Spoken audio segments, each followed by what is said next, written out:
Pittsburgh Steelers fans, welcome back to another episode of The Standard is the Standard. That's the BehindTheSteelCurtain.com flagship podcast. I'm your host, Jeff Hartman, editor of said website. And joining me, as always, in his purple and gold, the LA Lakers jersey, my friend Lance Williams out on the West Coast. What's up, Lance? How are you?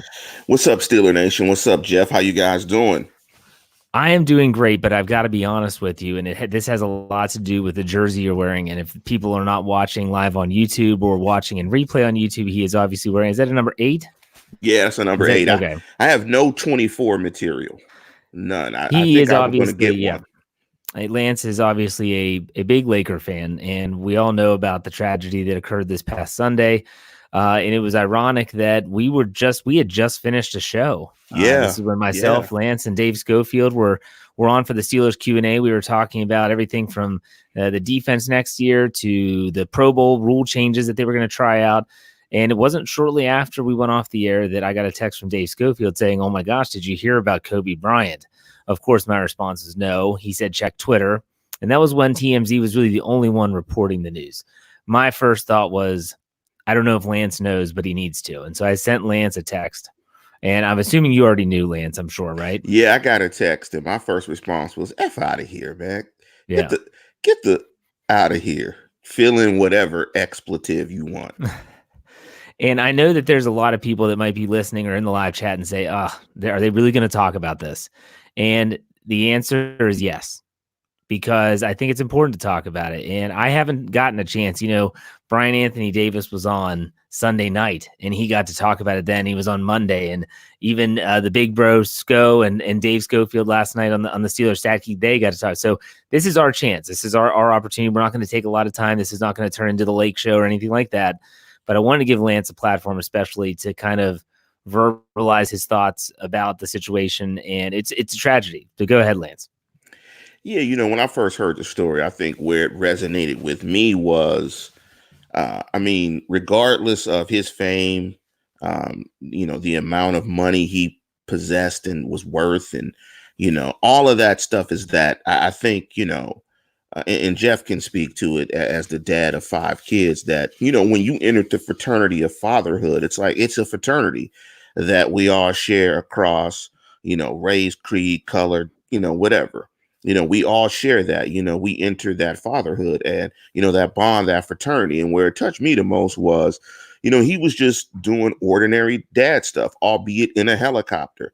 This past weekend, I was doing dad stuff. I was driving 2.5 hours early in the morning, taking my daughter to and fro up and down a highway to soccer tournaments. And for all the dads out there, that do the same, I think we bonded on that level. Like we could, we can put ourselves in those shoes.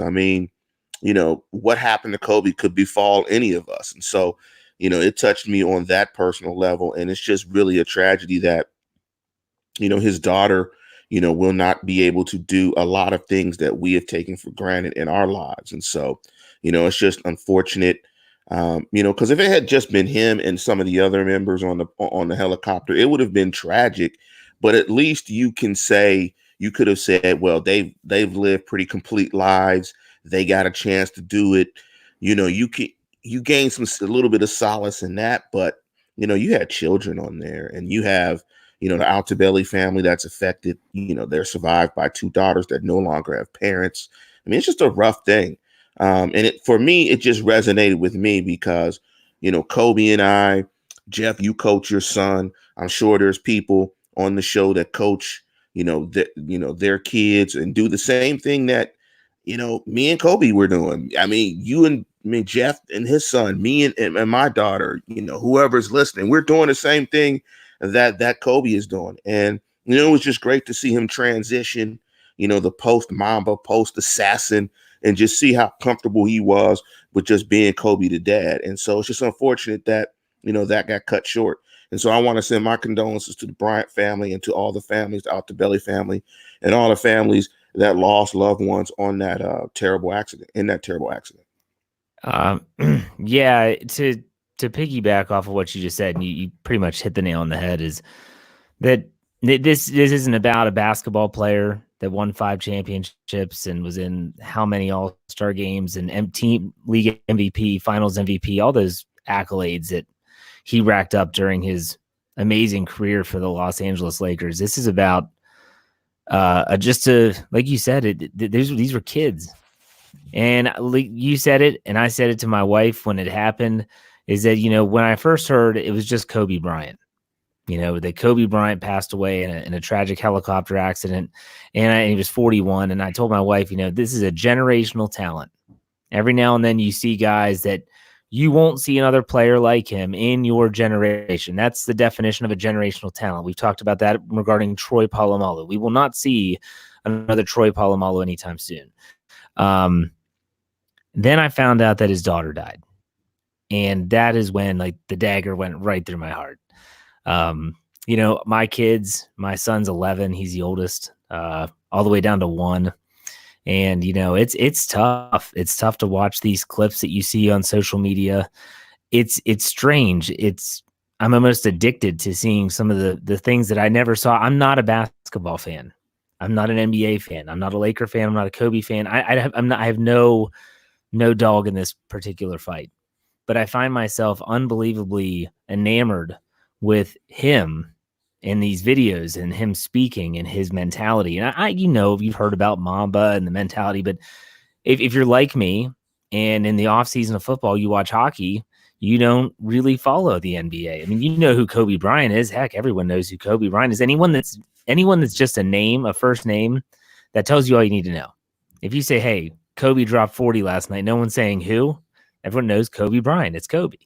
And it was tragic. And I find myself you can't look away, but you want to. I really find myself wanting to just turn off my phone and just saying, okay, I've got to keep my life in check.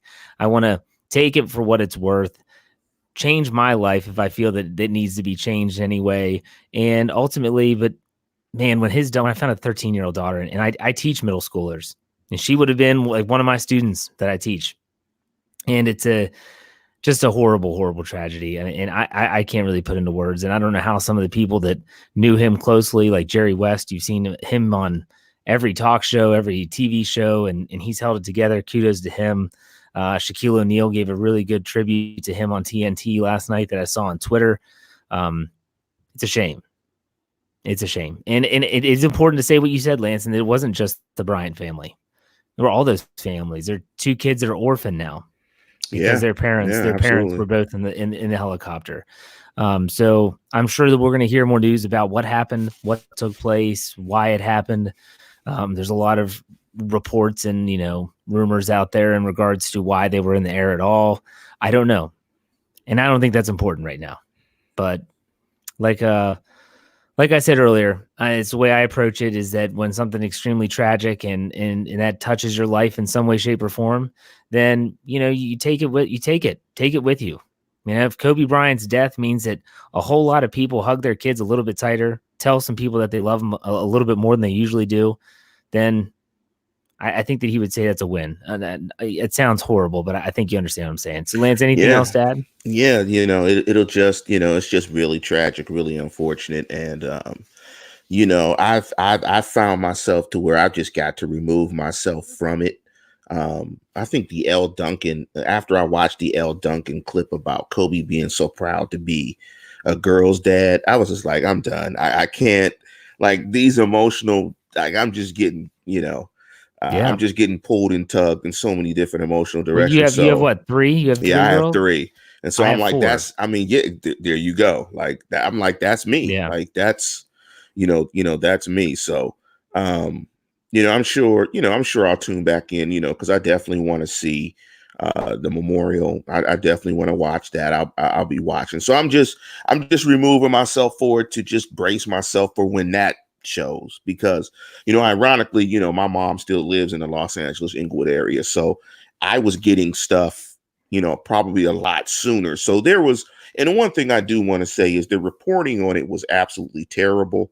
It was really bad, and I wouldn't be surprised, or I hope the family does something to some of these outlets, because the reporting was so irresponsible.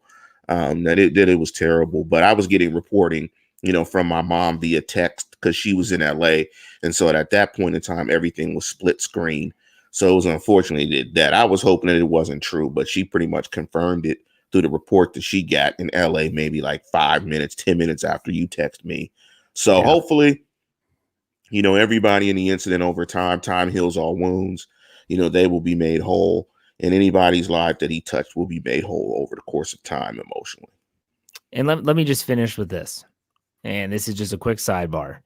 I realize because I am privy to analytics of our YouTube channel and to our audio platforms and to the same exact type of information for BehindTheSteelCurtain.com. The majority of our audience are males, not all of our audience. We have some fine females that come into our live chat and participate and are very knowledgeable. I'm not stating that at all, but the vast majority are males. I want to make it very clear that if a male saw this and got emotional and felt emotional, that there's nothing wrong with that. I've never met Kobe Bryant. I've never been west of Ohio. Really? But I was emotional.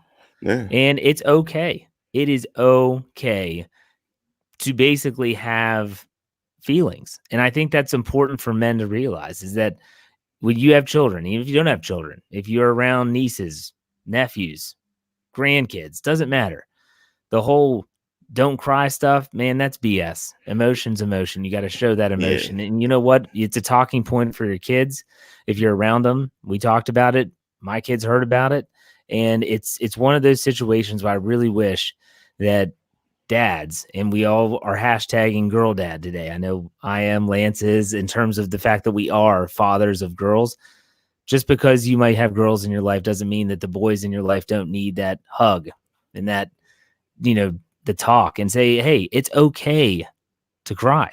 That's not a girl thing. It's okay to cry. And so I've seen a lot of people in the live chat already saying, hey, I shed a tear, and that's okay. That's okay. This is extremely sad.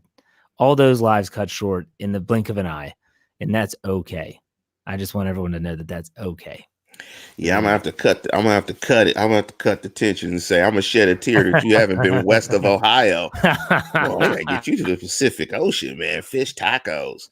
Put your toes in the Pacific. It's not by design. I mean, I've been really far east. I've been over the pond. I've been to Europe twice. I've been south to Cancun. I've just never been further west of Ohio. So there you go. But you got some of that Pittsburgh in you, like where man. Go to Myrtle Beach. You just go to Myrtle Beach every summer. Exactly. I got relatives in Pittsburgh, man, that never, like you said, never come west. Like I'm part of my family, pretty much all in Pittsburgh, and I'm one of the few members, my mom and folks that are west. Like it's only a few of us, and folks never come west. They're just like, no. Okay, so we didn't want to spend a vast or majority show, but I know that Lance is a very passionate Laker fan. I know he's a big Kobe Bryant fan just because he's a friend of mine. I've known him for years now. And so, yeah, we got that out of the way. We are going to talk about the Pittsburgh Steelers, and they're not playing, but the Super Bowl's coming up. We'll give you our predictions for that game later on in the show. But we want to talk about free agency. And that's kind of a talking point that's been going on really since the season ended. And that is, what are the Steelers going to do? And who are some possible players they might target from other teams? And that's going to be the ultimate talking point of this episode. It's the title of this episode. And it's a situation where, yes, if Dave Schofield were here, he would say, well, it would depend on if they sign Bud Dupree and if they bring back Javon Hargrave and all this stuff. And yes, Dave, I know you're listening somewhere, whether it's live or in replay. I know you're listening, and we get it. I understand, and I love you. I love you, man. But on the same token, we want to look at potential players that are out there at key positions. And so we narrowed it down to 4 positions. Go figure, they're all on the offensive side of the football. How would anyone guess that? Maybe we'll do a defensive show as well at some point, but this is all offense for today. We did in no particular order: tight end, running back, wide receiver, and offensive line. And so what we're looking at are unrestricted free agents. So what that means is that I told Lance, I don't want to deal with any restricted free agency with putting in tenders. That just is a discussion for, well, really none of our shows, but another day, we'll put it that way. So what position do you want to target first? We can target, I think let's target the tight end position. because I think that's one of the big mysteries. And Okay. like you said, we're not going to David and give all the scenarios. We're just going to just operate under the premise of if you want the guy, you can sign the guy. And I think the thing that for free agency is, one of the biggest factors, of course, is if you're a quality player, but I think it's age is one of the big things, age and money. Some of the free agent, I'm gonna give you a couple of names here. Eric Ebron, Vernon Davis, Jason Witten, Tyler Eifert, Garrett Selleck, Mercedes Lewis, Charles Clay, Hunter Henry, Darren Fales, Bradley Soul, Austin Hooper, and Lance Kendricks. Those are some names that kind of jump out. Luke Wilson is another name that jumps out from the Seahawks. Richard Rodgers from the Eagles is available. Nick Vannett, of course, is available as an unrestricted free agent. But those are kind of the prominent names at the tight end position. Let me ask you this question before we get into this exercise. The Steelers are known for not going after top-tier players in free agency. They typically don't even sign anyone on day one, let alone go after a big-name player. Because why? They never have the space. They don't have the space this year. Even if they don't sign Bud Dupree, they probably don't have the space to get some of these big-name guys. So let's get that out of the way first. My question for you, though, Lance, is they go back to last year. Free agency starts day one. The Steelers go out and sign Steven Nelson, cornerback, who played his whole rookie career with the Kansas City Chiefs. Would you say that at that time, not now, but at that time, was Steven Nelson even considered a top-tier cornerback? No, I would say he was middle tier. Okay, so that's important to know. That's important to diagnose, because when we're talking about these players, even Steven Nelson, who really said hello to Steeler Nation this year and played his butt off. And I agree with Dave when he said that maybe the best cornerback didn't make the Pro Bowl for the Steelers, and that's Nelson.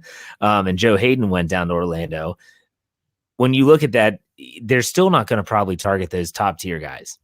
So even though Steven Nelson really panned out and was a great addition to the team, they still don't tend to target those top tier players. So let's all keep that in mind as we're going through this, not only about the money and how much they're going to cost, but also the fact that if they're a top tier player, and a lot of people are already talking about some of these tight ends in the live chat, let's maybe pump the brakes a little bit. So go ahead, Lance. Who are you? Who's a tight end that you're looking at them potentially signing?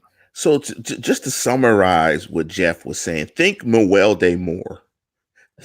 That's kind of how you have to think about free agency. Think Mewelde Moore. Think bang for your buck. Unfortunately, when you think bang for your buck, it actually might be the tight end that's currently on their roster in Nick Vannett. That's what I predicted. It really might be Nick Vannett. I think when you look at the tight ends that I've listed, I think Hunter Henry is probably the best free agent tight end. But the problem is Hunter Henry is coming off of his rookie contract. He's 26 years of age. He was, I believe, the San Diego Chargers or LA Chargers #1 draft pick at the time. So I can't imagine that they're going to let him walk. I mean, Eric Ebron would be another guy. He's still only 27, and it seems like Eric Ebron has been in the league forever, but I don't think they could afford an Eric Ebron. So all these guys have injury issues too. Yes, Eric Ebron is hurt every year. Yes, every year. So unfortunately, I think the guy that they probably will target, that's if they do not keep Vance McDonald, will probably be Nick Vannett, and they'll probably sign a guy in the draft, and they'll just go very young at the position, and tight ends will get limited targets. They'll primarily block, and that's how they'll deal with it. Or, maybe I've heard rumors that Jesse James could get cut and maybe they bring him back, but I don't think they're going to allocate a lot of resource to a free agent tight end. I predicted Vannett to be back and that the Steelers sign him back. And I also predicted that Vance McDonald will not be back to create more salary cap space. And I don't think that even hinges on Bud Dupree, in my opinion. I think the Steelers might just be done with him. He's hurt at least once a year, it seems, at least since he's been in Pittsburgh. I think they will go after Vannett. And I like the plan that you had just mentioned, and that is sign Nick Vannett. He's kind of your veteran security blanket. go out in the NFL draft, see if you can find some talent there. Zach Gentry returns, and maybe, just maybe, you can find someone on the scrap heap, an undrafted rookie or someone, especially if they're a blocker. I said this on another show. Give me a Matt Spaeth. Give me a Matt Spaeth. Someone that goes in that's going to block. They're not really a receiving threat, but can block. That way you have some options at the tight end position. You're not throwing Zach Banner out there, because as much as I love Zach Banner, every time he went out there, what'd they do? Block. Ran the ball. No, they ran. Yeah, he blocked. They ran the ball. There was there was one time where he went out for a pass, and there was the old Duck Hodges pump fake, in which case his heart was broken. But still, okay, so we agree there that they're probably not going to go after some of those big name players, whether that's Austin Hooper, Hunter Henry, Eric Ebron, anyone like that. So tight end, don't get your hopes up, is what we're saying. Don't get your hopes up for some big name guy, or not even a big name guy. There is no big name guy in that group, but a better known commodity. We'll put it that way. Just I wouldn't expect it. You agree? I agree wholeheartedly, because think about Vance and just looking at his stats. In 2017, he only got 24 targets. 2018 was the big year he had. But even in that year, he got 72 targets, got 50 catches, but he only had, 610 yards receiving. I mean, he scored 4 touchdowns. So what I think will happen is, and we've talked about that before, we talked about it a lot when Mr. Gummy Richards, Mr. 3rd and 5th, when he left, that the hardest thing that they were going to have to replace was not only the touchdowns, but it was the targets. How were they going to redistribute maybe 155 to 170 targets? Like, what were they going to do?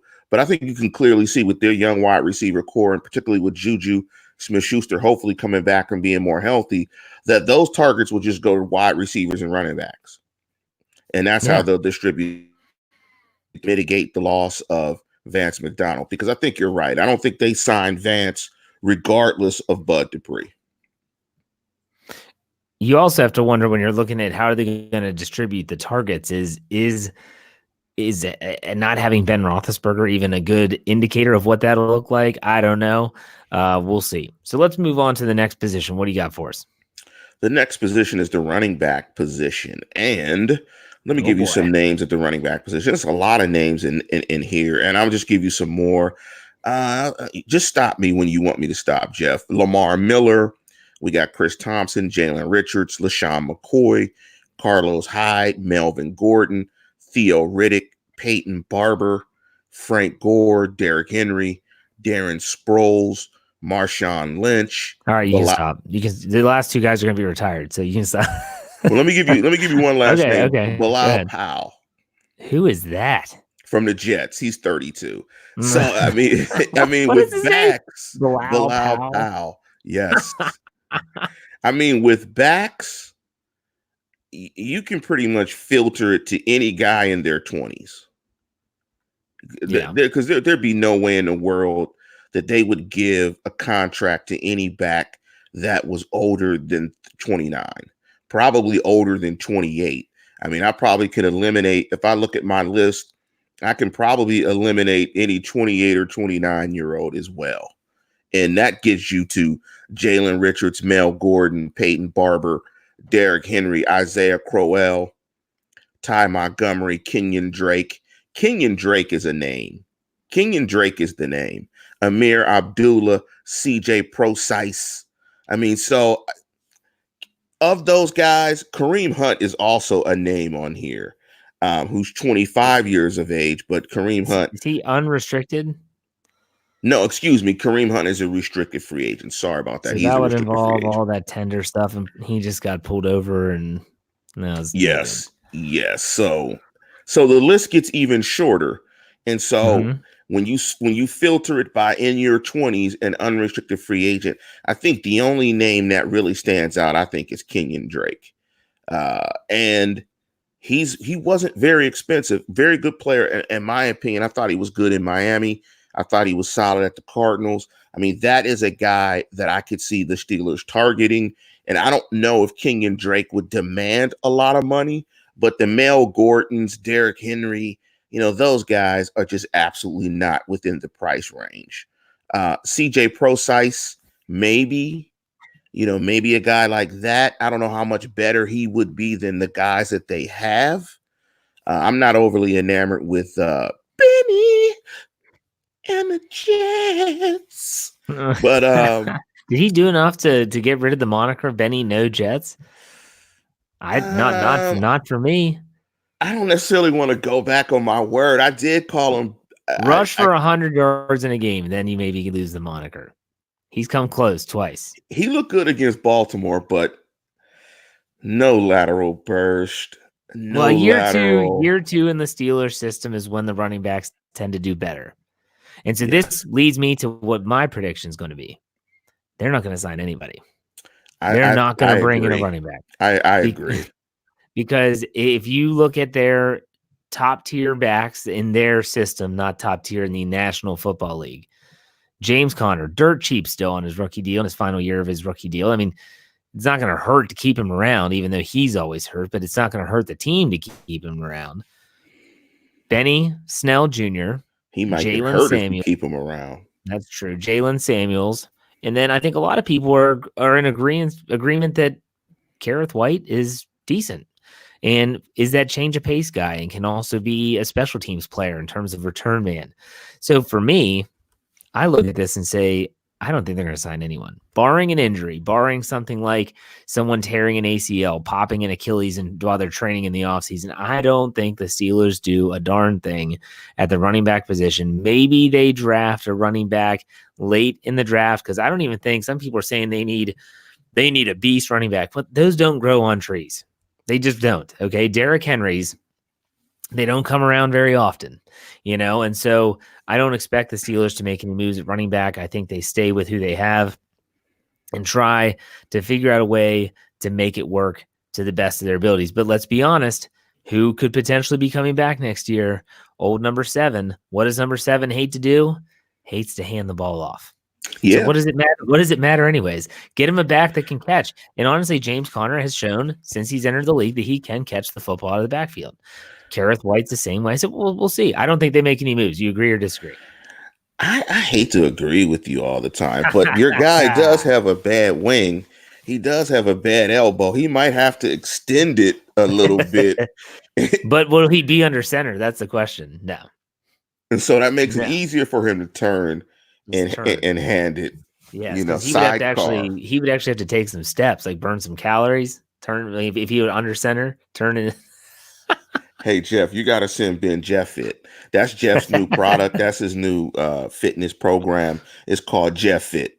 He sent it to Ben, and we're going to see. If I haven't heard back. I don't know why I haven't heard back yet. I know. Come on, Jeff. Man, I know it's like nutritious shakes, supplements, absolutely, some CBD oil for your joints. Yes, I love that stuff. Jeff Fit. We got to get you guys on it. Here's a question that Ezra in the live chat says, running back by committee, right, Jeff? And I'm sure if he's poking fun, but I had suggested that I think the Steelers running back core is set up really nice for that.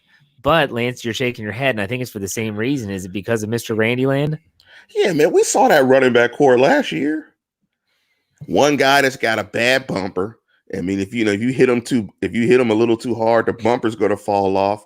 The muffler's going to be dragging. It's going to get bad mileage, bad gas mileage, and bad emissions. That's James Conner. Bad emissions. I mean,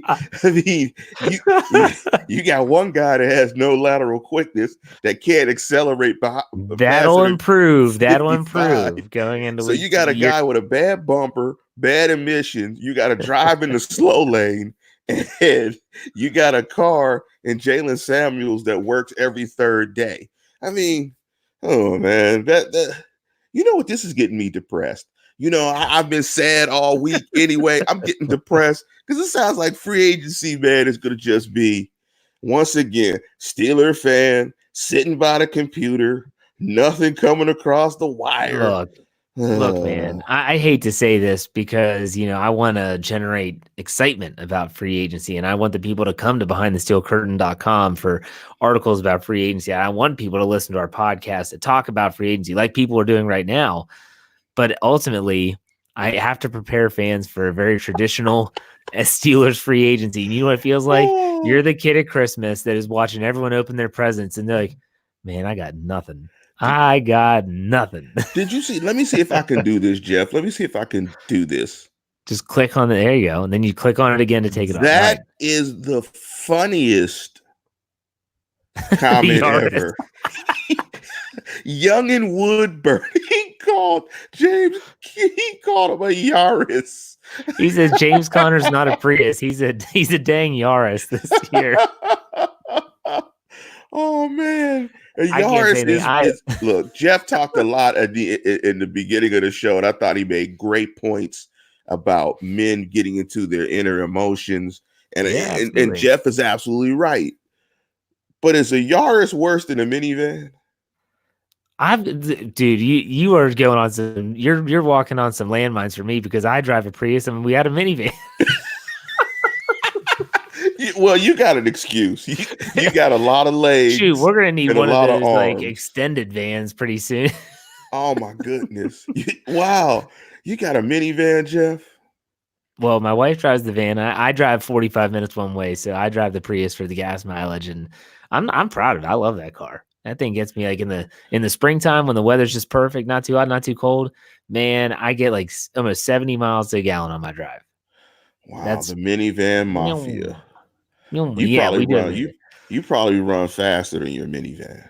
Well, our minivan, oh my gosh. You just think about that. 5 kids in that thing. Every time you open up that door, I feel like there's more trash coming out. I don't know what they're doing. It's nuts. It's nuts. But let's continue with the free agent talk.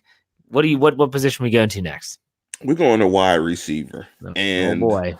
Here we go. So I've already sorted this. Emmanuel Sanders. Yeah. Give me your thoughts on that. Did you read those comments? I know you you gave me your password, so I read the same article you did on The Athletic. Yeah, just out me. But what I read like the first couple of sentences, and I just said, sometimes you can't allow yourself to get sucked into a clickbait article. Like, man, I guess he just wanted to get that off his chest.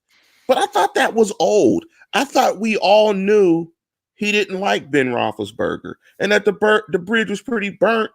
Not that they were going to bring him back anyway. I thought that was kind of like well known. I didn't understand why that was news for some reason. Let me say, because I did not write.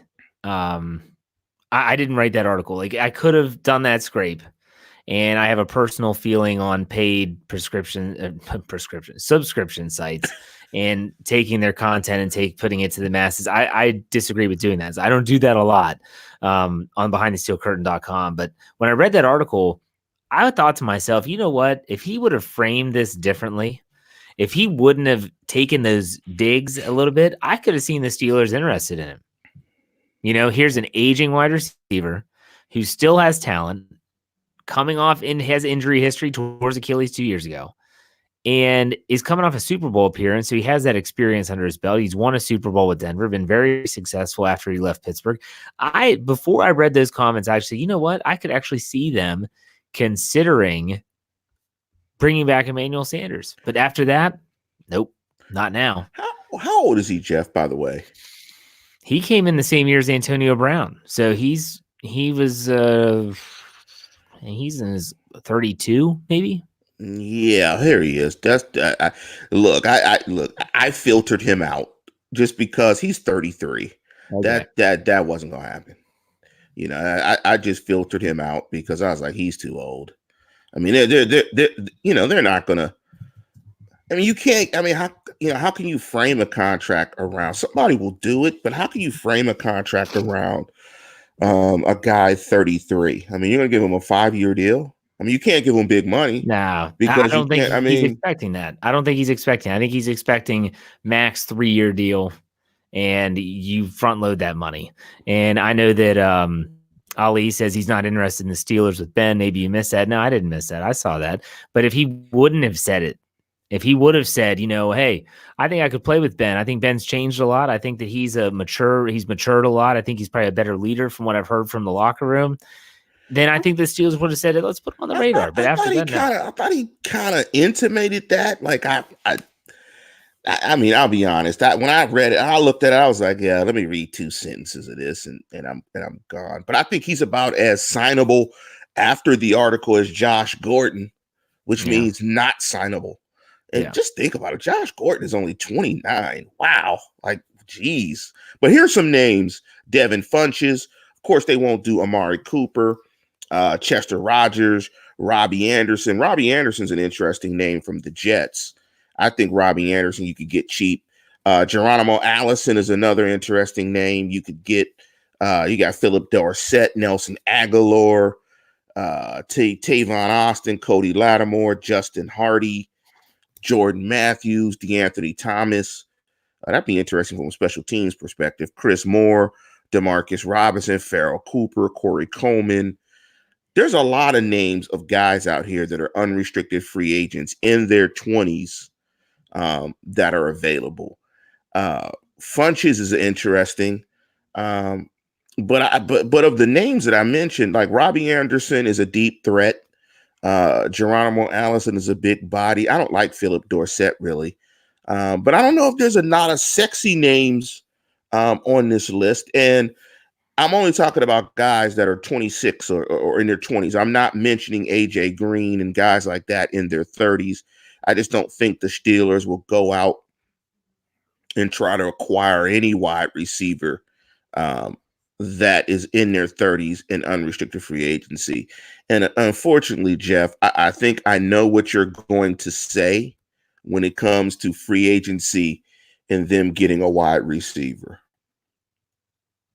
Don't sign another Dante Moncrief. Is that what you thought I was going to say? Well, meaning, and I'll translate that to they're not going to sign anybody. Well, I'm not going to go that far. They're not going to target anyone on day 1, 2, or 3. They're going to let people pay out the wazoo for some of these receivers that are not worth the money they're going to get. But I think they've learned their lesson after Moncrief. I could see them maybe if there's a name on your list that would not be considered top tier, like I started this whole exercise about, and they think, you know what, this is a player that we could bring in. Think of a Johnny Holton that could actually catch the football. Okay? Not a household name, speed, special teams guy, but has a little bit better hands. I could see them making that move because if it's financially smart, you're talking about you sign a guy for 2 years. The first year he's making less than $2 million or something. You give him a decent signing bonus. He's happy to play. He's happy to be there. So I'm not saying I don't have a name. Let me give you a name. How about Philip Dorsett? Sure, let's do it. I think they need it. I mean, unless they think they're going to go wide receiver early in the draft, I think you bring someone else in. If they don't make the team and they have to be cut, it's not the end of the world. But I do think they try to bring someone in. Go ahead. That's a great point. According to, pundits say everything before the draft, but according to almost everyone, this is the deepest wide receiver draft probably in the last 25 years. So if you couple that with the fact that I think they feel good about their young guys at the position, they draft a guy. And they draft more of a stereotypical X receiver, big body, vertical guy that looks like Martavius Bryant. Yeah. Yeah, that absolutely. I mean, like you said, I think this draft is absolutely just stock full of great wide receivers. So maybe if they don't go in free agency and get one, I think it's probably a safe bet that they're going to try to grab one in the upcoming draft. And I think everyone is banking on them still getting that 3rd round pick, compensatory pick for Le'Veon Bell, which would definitely help them a lot when it comes to trying to snag one of these receivers. So, okay, we agree on the wide receivers. They're not going to go after any big name players. Maybe they'll get a lower tier player. If not, look for that in the draft. So the last position is offensive line. I need your help on this, Jeff. Give me a position as well with the offensive line that you think they may target. I think they need more interior line. So guards and centers. I think that's where they need the center, left guard, right guard, and give you. And so with offensive line, I'm not going to sort it by age because, you can get quality offensive line play with guys that are a little bit older and not pay them a lot. Some names.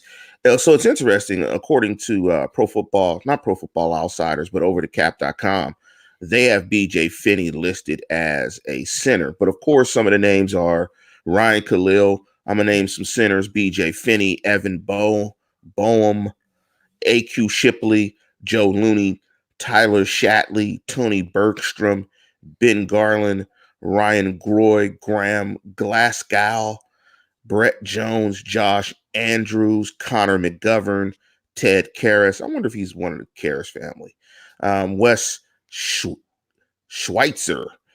I think, before you make a comment, Jeff, I think when you hear those, and I probably butchered probably 90% of those names, what this says to me is BJ Finney's going to get money. Yeah. He's the best player of that list, and he's still 29. And because he didn't come into the league with a super high pedigree, you can probably get him at a reasonable price and not break the bank. So I predict that he probably will be lost. Well, that's the thing. A lot of people in the live chat right now are saying re-sign Finney. I feel like BJ Finney, even if someone suggests, you cut Foster, I think that's a pretty much given at this point. You take his savings and pay Finney.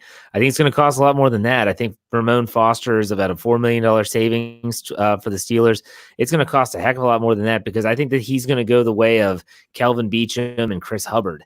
And those are guys that the Steelers developed that turned into not household names, but big free agent names that got big money on the open market. Trust me, I'd love to have BJ Finney back. I just don't think it's in the cards. Just like I don't think Javon Hargrave's going to be back, because they're not going to be able to pay him, period. So if they could somehow find a way, and if he gives them some type of hometown discount, let's keep in mind that he was a Steeler fan growing up. He went to Kansas State. There's the video that we published on the website when he got the call that he was an undrafted rookie from Pittsburgh. He was ecstatic. So unless he says, hey, I've always wanted to play for this team, and I only want to play for this team, I'm going to give you a discount, I don't think he's back, period. Looking at the left guards, Darrell Williams, Eric Flowers. I can't believe Eric Flowers is still in the league.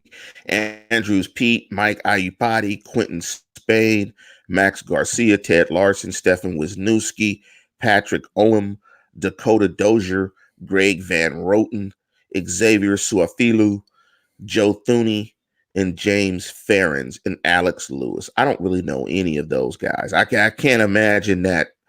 I mean, if you know a bunch of those guys, you really watched a ton of football, and I feel sorry for you. But I don't think any of those names. Brandon Sheriff, this is at right guard. Michael Schofield, Kenny Wiggins, Tom Compton, Kevin Pamphile, Tom Compton. There's really no interior linemen that really jump off the page just in terms of what I'm looking here. I think what the Steelers will try to do, it's going to be interesting, because I think, like you said, I think everything you said about Finney is probably spot on. I think it'll be difficult to keep him. I think what you could see happen is, what you talked about and predicted a while ago, is that they kick Filer inside after they give him a tender. And hopefully they can retain him as an RFA, kick him inside, and then you go with some of the assets that you drafted in Chooks and some other guys potentially for that right tackle position. The one thing that the Steelers value the most, especially on their offensive line, is position versatility. They love guys like Finney that can play guard and center. They killed two birds with one stone, 2 roster spots basically taken up by one guy. And when you have, I saw that. Wes with a great comment. He knows all these offensive linemen. But still, so when you look at, gosh, Lance, get off stop it. Lance is just now figuring out that taking the comments on and off the screen. Anyways, I think when you look at players like Filer, they all possess that versatility that Mike Tomlin loves along the offensive line. If they can keep Finney, then that is awesome. That doesn't mean that they're going to. I don't know how many of the players that you just listed, whether it's at left guard or at center, can bounce in and out. Okay. I don't understand, exactly what these players possess, because I don't know them, like you said, Lance, like you don't know them. So we'll be interested to see. I do think that if they lose Finney, and if they get a feeling that they're going to lose Finney, because trust me, they can talk contracts with him right now. Right. Their season's over. They probably have an idea as to what he is expecting on the open market. And if they want to give him the money, if they want to pay him, then great. That's awesome. I think it's the best case scenario, because then if Pouncey, you could potentially be getting your future center at Finney if you like him there the most. You could be getting him one for £1 he's done. So it'll be interesting to see what are your predictions for how they handle this. It's going to be tough. I mean, I think they're going to offer him a deal for sure. I think they value him and they will offer him a deal. Will he be back? I don't know, because I think, like you said, I think he's going to get offered more money on the open market and it'll be up to him. But I think the one thing that you do know at the end of free agency, if these guys don't get deals, then they weren't valued. And that's always the big question, the burning question, so to speak, is just how much do the Steelers value these guys? Because, the eye in the sky does not lie. And so this comes down to what Ian talked about. You've talked about, other guys in the live chat. This starts with player evaluation. What do they think the player is? And so that'll always, start the conversation. It's a great question. How do the Steelers value their upcoming free agents? You have to wonder if Stephon Tua doesn't get hurt. Does Javon Hargrave play minimal snaps again, even in his final year of his contract? You don't know that. He played great, and he came off a year where he had 6.5 sacks last year. But that's a good question. That might be a burning question topic coming up by someone. I think it's a good topic, a good question to ask. So I wanted to talk about Juju Smith-Schuster a little bit, but I think I'm going to save that for next week because we're at about 46 minutes. Let's talk. You already got. I'm like, you teased it for me. I'm like, what is it? Tune in next week to find out. But I do want to talk about the Super Bowl. I want to talk about the Super Bowl. It's this Sunday with all the stuff that's gone on with the Kobe Bryant tragedy, and it just feels like it feels like the season's already over. I mean, I don't know if Lance, if you feel that way. It feels like the season's over. And I told my wife this. I said, I feel bad for the Chiefs and 49ers, especially the Chiefs, because they haven't been to the game in so long. Because last week, the first week was the Houston Astros cheating scandal. Like, everyone was talking about it. No one was talking about the Super Bowl, and that's natural for the first week of the prep. But then the Pro Bowl comes, and then Kobe Bryant, obviously, on Sunday, he passes away in that horrific accident, and now no one's talking about the Super Bowl. Like, no one. We're Wednesday. No one is talking about the Super Bowl, but it's still going to be, it's still going to be happening. It's going to be down in Miami, and it should be a good game. I do think it's going to be a good game. To me, this is strength versus strength. It's defense versus offense. But Lance, if you were to pin it down to one specific aspect of this game that could lead to a win for one team or the other, what is it? I think on the Kansas City side it's pass pro. If they can pass protect, they're going to light anybody up. If you keep Mahomes upright, I mean, you can't stop him. There's nothing you can do. You just can't hold up. You don't have enough bodies to cover what they're going to bring. I mean, you can't hold up that speed. They're one of the fastest teams I've ever seen on offense at every skill position. I mean, they can run. I mean, they're even faster than like those Raider teams of like the 70s and 80s when essentially Al Davis wanted everybody on offense to run a 4-2. I mean, Kansas City is blurry fast. So if the 49ers can effectively get pass rush without allocating too many assets and resources, meaning players, to getting that, they'll go a long way to winning the football game. On the 49ers side, they got to be able to run the football and score touchdowns. I mean, they got to be able to, man. Steal my thunder. They got to be able to run. They got to be able to run the football. But equally important, they've got to play sound. They've got to play defense. I mean, there's a misconception, right? And people my age and older, well, you can take the air out the ball. You can't take the air out of the ball for 60 minutes. Every team is going to probably get 8 to 9 possessions per game. You better play defense in those possessions. So, okay, go ahead. Are you done? I'm done. You're talking about a team that in an NFC Championship game threw it 8 times. You just said you can't take the air out of the ball for 60 minutes. They did that. No, but the teams they played still had enough possessions. I mean, absolutely. I mean, but my gosh, they won. They punched their ticket to the Super Bowl throwing it 8 times. I mean, think about that.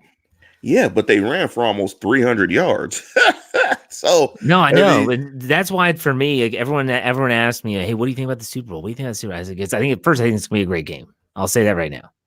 If the San Francisco 49ers want to win, they have to be able to run the ball, period. If they can run the football, and I think that Kansas City is light up front. I think they are going to be able to run the football. And if they can just control the clock, it's what everyone used to try this against Peyton Manning. Peyton Manning could score so quick, and he was so methodical, and they take up so much time, and it would just be like death by a million cuts. And you would just say, well, if we can run the ball, if we can control the line of scrimmage, if we can control the clock, he can't beat us from the sideline. And so I think if Shanahan's smart, he is going to come out, run the football, try to control the clock. It's going to come down to the red zone. Can you score touchdowns when the field gets short? And if you can, Mahomes, they can score so quick. That's the thing. That's what makes this game really intriguing for me. I'm actually excited to watch this game on Sunday. And for once in a long time, we're actually hosting some family members over. I'm not going to have to leave and go anywhere at halftime. I can just sit down and watch the Super Bowl. And so for me, it's going to be really interesting to see how these coaches, because I think both of them are really good offensive minds, how they approach this game. They've had 2 weeks to prepare.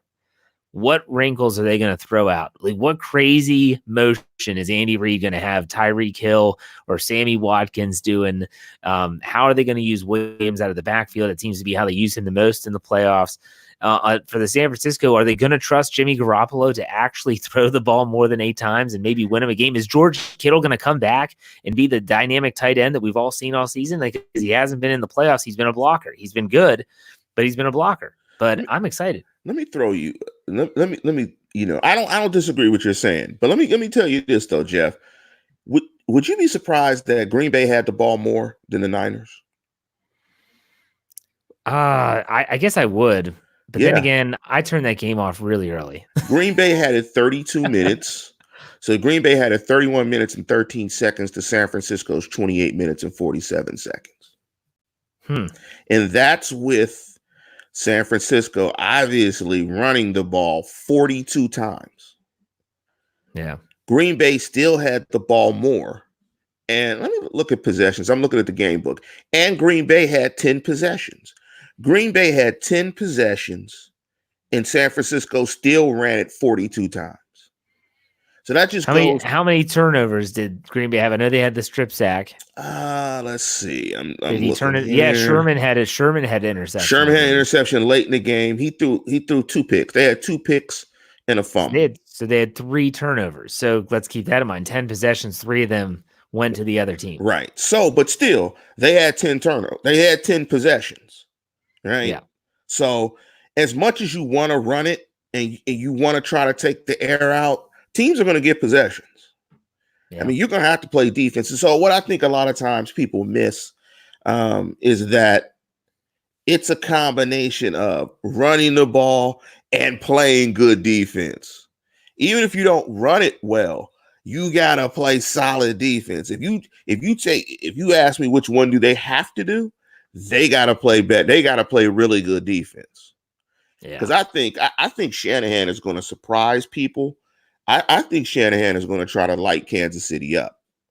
I think he's going to go out, be ultra aggressive, and try to put 40-something on the board and say, look, we're going to put a big lead out there. We're going to force you to pass, and we're going to go hunt. Let's go get him. It's going to be interesting. It's going to be really interesting because they have some receivers that they can throw the ball if they trust Jimmy Garoppolo, that's what I come back to what I said earlier. So what's your prediction for Super Bowl 54? I'm sure you go bang, bang, Niner gang. Am I right? To win? Bang, bang, Niner gang. Bang, bang, Niner gang. What's your prediction? I think the Niners win. I think the Niners win by at least a touchdown. I think it's going to be a high-scoring game. I'm thinking I think their game that they played in 2018 was so entertaining. And this is the game where Jimmy Garoppolo blew out his ACL scrambling.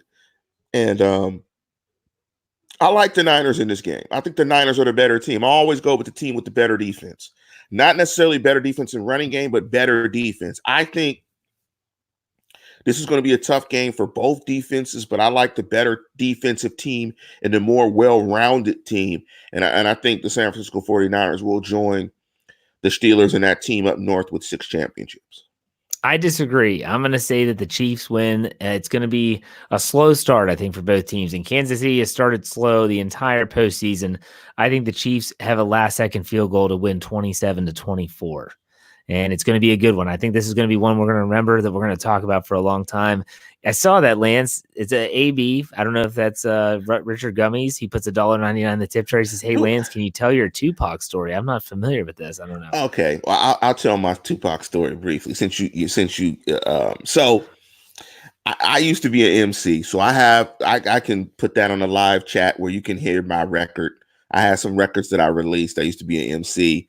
I was pretty well known in the Bay Area for being an MC. And me and Tupac had a friend in common. In fact, one of the guys that used to do tracks for me and produce for me produced Tupac's first album, Tupacalypse Now. Brenda had a baby, all that stuff. My boy, God rest in peace, Big D, the Impossible. He did that whole first album. So we kind of all ran in the same circles. And so I kind of had a falling out with one of the members of Digital Underground. We had a battle. I took him out. We had a battle. I won the battle. It created some bad blood between Tupac, Digital Underground, his camp, sort of in my camp, but not really, not that much. I mean, Tupac was kind of a hothead, though. So he was riding for Digital Underground. And so I did a radio show as well, 90.7 CalX. And so I did a radio show. So I was on the radio for 4 years, or every year of college, I did a radio show. And so if people are familiar with Stretch and Bobbito, the Stretch and Bobbito hip hop show, one of the world famous hip hop shows, Stretch and Bobbito were friends of me and my boy Benny B. Our shows were like brother shows. They used to be on our show. We used to be on their show. So our show actually predated Stretch and Bobbito. And so we're doing the show. We get a call.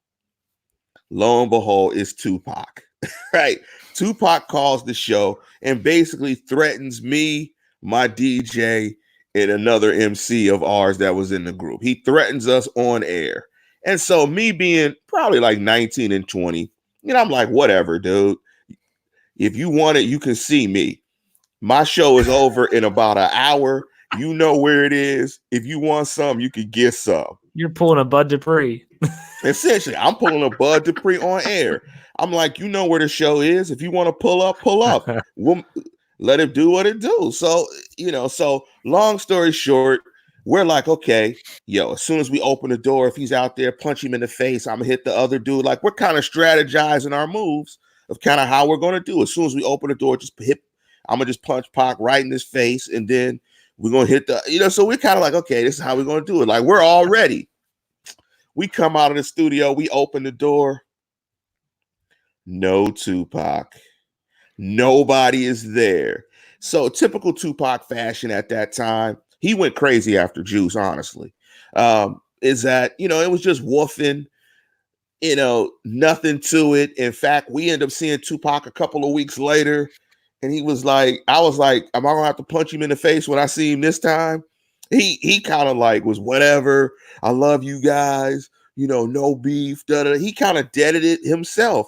And I was just like, this dude's a buffoon. And that's why I was like, whatever.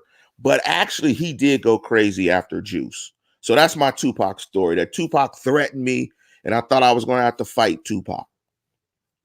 There you go.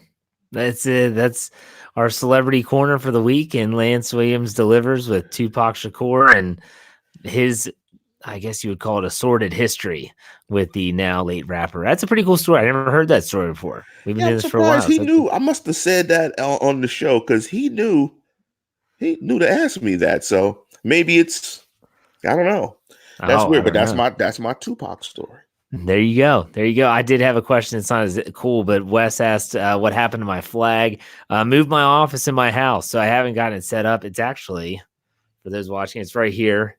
It'll be set up soon. Don't worry. I just threw up the little fathead sticker, had it going. So there you go. You see, I got to show this one. I love it. You probably, it's hard to do this. This is funny. Did you yell Big Trust at the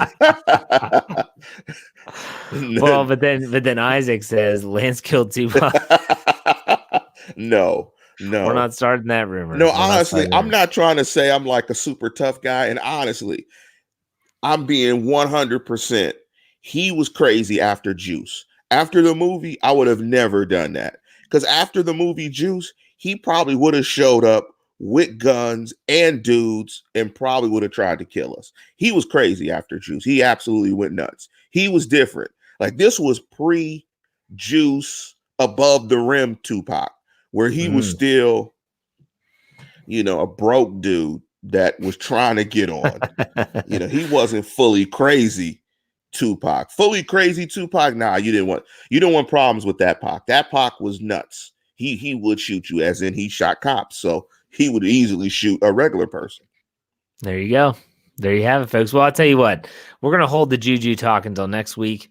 Make sure you tune in next Wednesday for A Standard is a Standard, but that's not the only program you should be listening to tomorrow night. Myself, Dave Schofield, Bryant Anthony Davis will be on for the Steelers preview. Lance will be on for the Yeah, I Said It show on Friday. We'll have the Steelers Burning Question on Saturday, and then Sunday, we'll figure something out. I jump on the show, and the first thing I hear is Lance Williams almost fought Tupac.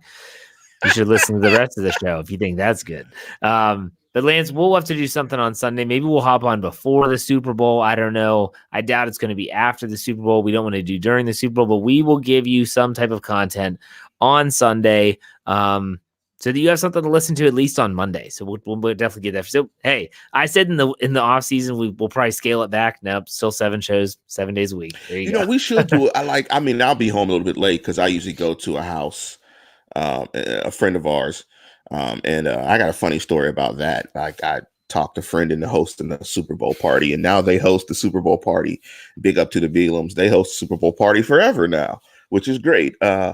And so, yeah, we should talk if I'm home in time. I'll try to jump on because I think this is going to be one of the best. I think this is lining up to be a fantastic Super Bowl. And I think being on grass also helps the Niners. I think if it was on turf inside, track meet. Yeah, that's right. Snowman puts $5 in the tip jar. We appreciate it. He said, everyone treat everyone like Kobe would, with kindness, to kind of bring this show full circle. Absolutely. Amen to that. Hope you all enjoyed the show. We'll put it that way. Lance, why don't you send us out? And as always, tune in, tell a friend, and subscribe, and RIP and condolences to all the families impacted by the terrible tragedy on Sunday. We will see you next week for another episode of The Standard is the Standard.